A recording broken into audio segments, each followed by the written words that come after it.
My name is April Kim. I'm 29 years old, and I learned something last year that still sits heavy in my chest. Quiet, solid, undeniable. Tuesday afternoon, the kind that feels ordinary enough to be forgotten. I was working from home, laptop open on the dining table, when Ethan walked in. Not rushed, not guilty looking, just determined. April, he said, I need to tell you something. He didn't sit down. That should have been my first warning. We'd been together 2 years, living in my house for 8 months. I'd been covering his MBA tuition, utilities, groceries, because we were building something, or so I thought. I'm moving in with Lena, he said. Just like that. My hand stayed on the keyboard. Lena, I asked, already knowing. My ex, he said. We've been seeing each other again for 3 months. 3 months, while I was paying Northwestern. We're in love, he added. Like that explained everything. I finally looked up. Suitcases, 2 of them, by the door. I hadn't noticed them before. That scared me more than the confession. When? I asked. This weekend. So he'd planned this, rehearsed it, packed his exit while still sleeping in my bed, still letting me wire tuition payments with my name listed as guarantor. I felt something detach inside me, not anger, not sadness. Clarity. I see, I said. That was it. He blinked, confused. Maybe he expected tears, or a scene, or a desperate negotiation. Instead, I nodded once. Understood. He searched my face like he'd missed a step in the script. That's all you're going to say? You've already decided, I replied. What else is there? Silence stretched between us. Then he grabbed his jacket. I'm going out. I'll be back later for the rest of my things. Probably to see her. The door closed behind him. And just like that, the relationship was over, at least for me. I didn't cry. I didn't scream. I opened my phone. First call, Northwestern Business School, Finance Office. Hi, I said calmly. This is April Kim. I'm calling about a payment plan I'm listed on as third-party guarantor. As the line rang, I realized something almost funny. Ethan thought he was moving on to something better. He didn't realize he was stepping off the only solid ground he had. By the time he came back that evening, his future had already changed. He just didn't know it yet. By the time Ethan came back that night, the house already felt different. Quieter, lighter. He moved through it like a guest, opening drawers, checking shelves, making sure he hadn't forgotten anything important. I stayed in the living room, phone in hand, pretending to read emails while listening to the soft thud of his life being packed into boxes. I'd already made 3 calls. The first had been to Northwestern's finance office. My name was on everything, every installment, every guarantee. Because you're listed as the third-party payer, the finance director explained. You're free to withdraw from future semesters as long as current obligations are honored. Perfect, I said. I'll cover the remainder of this semester. I won't be renewing. There was a pause, paper shuffling. We'll need written notice. You'll have it within the hour. I sent it in 27 minutes. Didn't copy Ethan. Let the school tell him. The second call was to Minjae, a lawyer friend I'd gone to college with. He didn't interrupt once while I explained. When I finished, he sighed. April, he has no claim. Not to your house, not to your money, not to continued tuition support. I figured. You're not married. His name's not on anything. You were being generous, not obligated. Good. The third thing I did was change the locks. Not because I was afraid, but because I was done assuming goodwill. Ethan came down the stairs an hour later, backpack slung over one shoulder. I'll come by tomorrow for the rest, he said carefully. We should probably talk about logistics. I met his eyes. There's nothing left to talk about, he frowned. I don't want this to be messy. It won't be. That seemed to unsettle him more than anger would have. He left. Wednesday morning, my phone rang at 8:14 a.m. April, Ethan said, breathless. I just got an email from Northwestern. I didn't respond. They're saying my payment plan isn't confirmed for next semester, that there's a gap.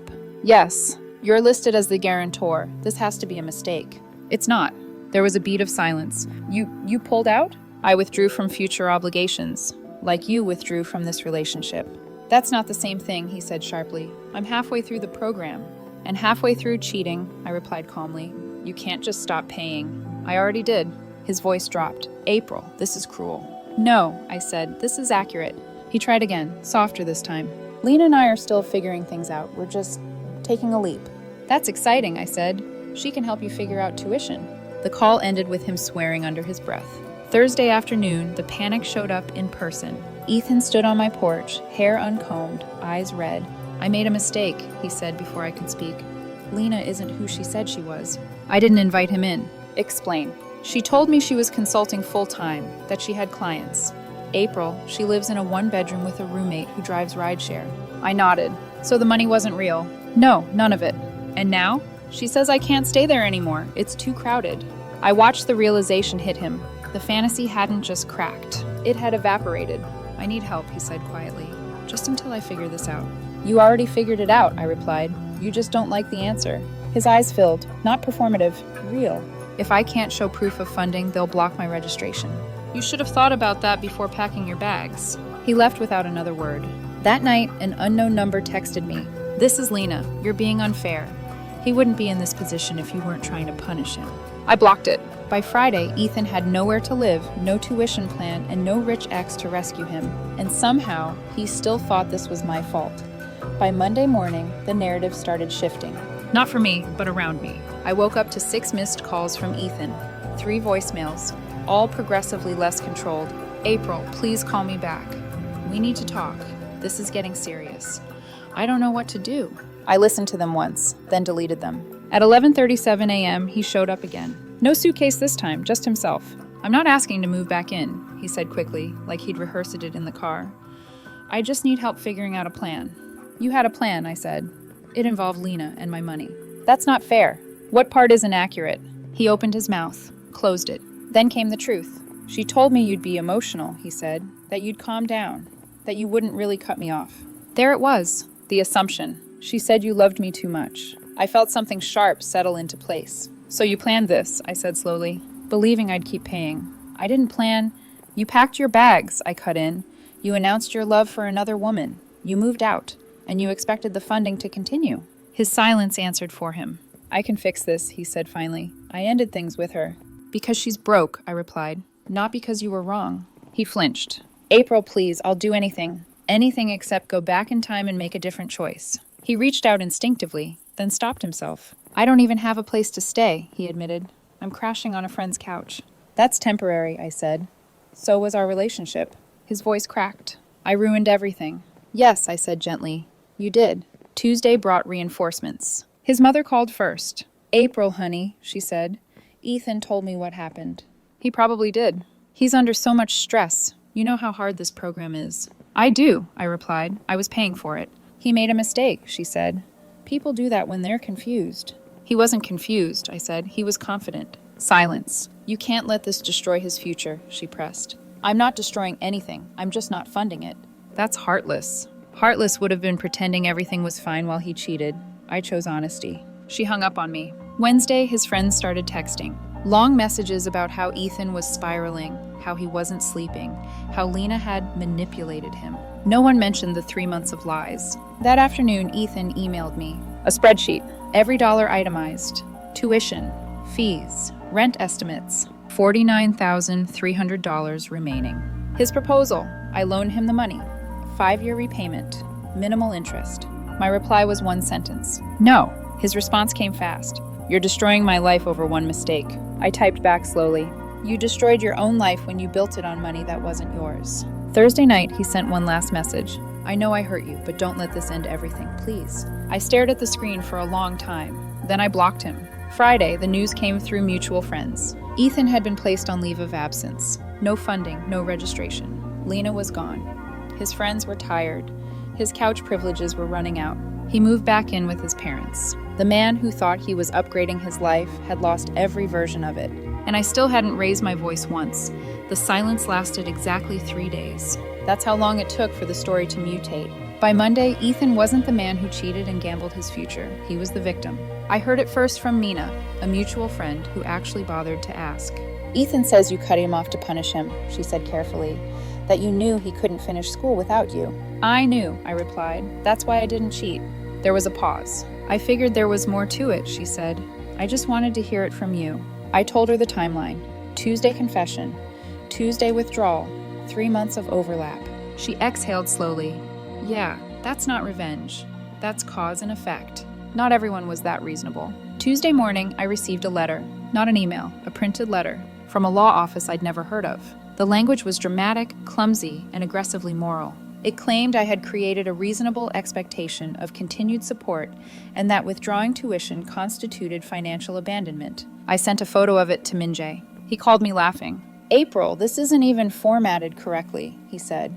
Whoever wrote this watched too many courtroom dramas. So, nothing to worry about? Less than nothing. You were never obligated in the first place. He drafted a response in 15 minutes. Polite, firm, and devastating. We never heard from that lawyer again. Wednesday was the smear campaign's peak. Ethan posted vague quotes online. Sometimes the people who say they love you the most abandon you when you're at your lowest. People reacted. Heart emojis, sympathy comments. I didn't respond. The people who mattered texted me directly. I showed them screenshots, dates, receipts. Most didn't even reply afterward because there was nothing left to argue. Thursday, Ethan tried one last angle. He showed up unannounced. Not desperate this time, calculated. I don't want money, he said. Just a reference. Or help transferring my credits somewhere cheaper. I leaned against the doorframe. You cheated on me for 3 months, I said.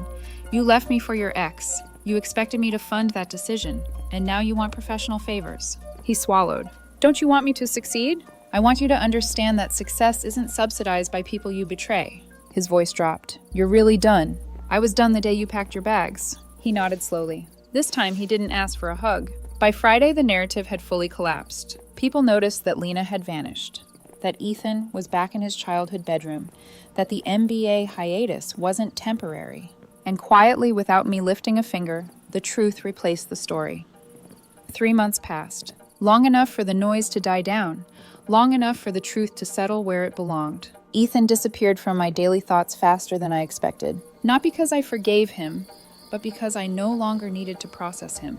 Through the grapevine, I heard updates. He'd been formally reaccepted to Northwestern under a modified plan, part-time enrollment, full-time work, loans with interest rates that made my stomach tighten just hearing about them. Graduation pushed back at least a year. Lena, gone. Apparently, she'd moved back to her hometown after things didn't work out.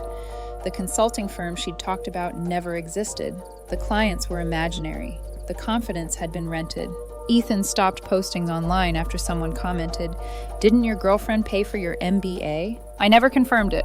I didn't need to. 6 weeks ago, he tried one last time. Showed up at my door on a Sunday afternoon. Different tone, no entitlement. I know I don't deserve anything, he said, but could you at least tell me what I did wrong? I looked at him for a long moment. You assumed loyalty could survive betrayal, I said, and that my support wasn't conditional on trust. He nodded, eyes wet. I thought I could have both. That was the mistake. He left without asking for anything else. The house feels like mine again now. I repainted the living room, donated the furniture he picked, changed the playlists. I started dating again, not seriously, just enough to remember what honesty feels like. Sometimes people ask if I regret cutting him off. I don't. I didn't take revenge. I didn't humiliate him. I didn't raise my voice. I stepped aside, and when he fell, there was no safety net waiting. That's not cruelty. That's reality. He chose excitement over stability, fantasy over facts, another woman over the person who was quietly holding his future together. And when that illusion collapsed, he expected me to absorb the consequences.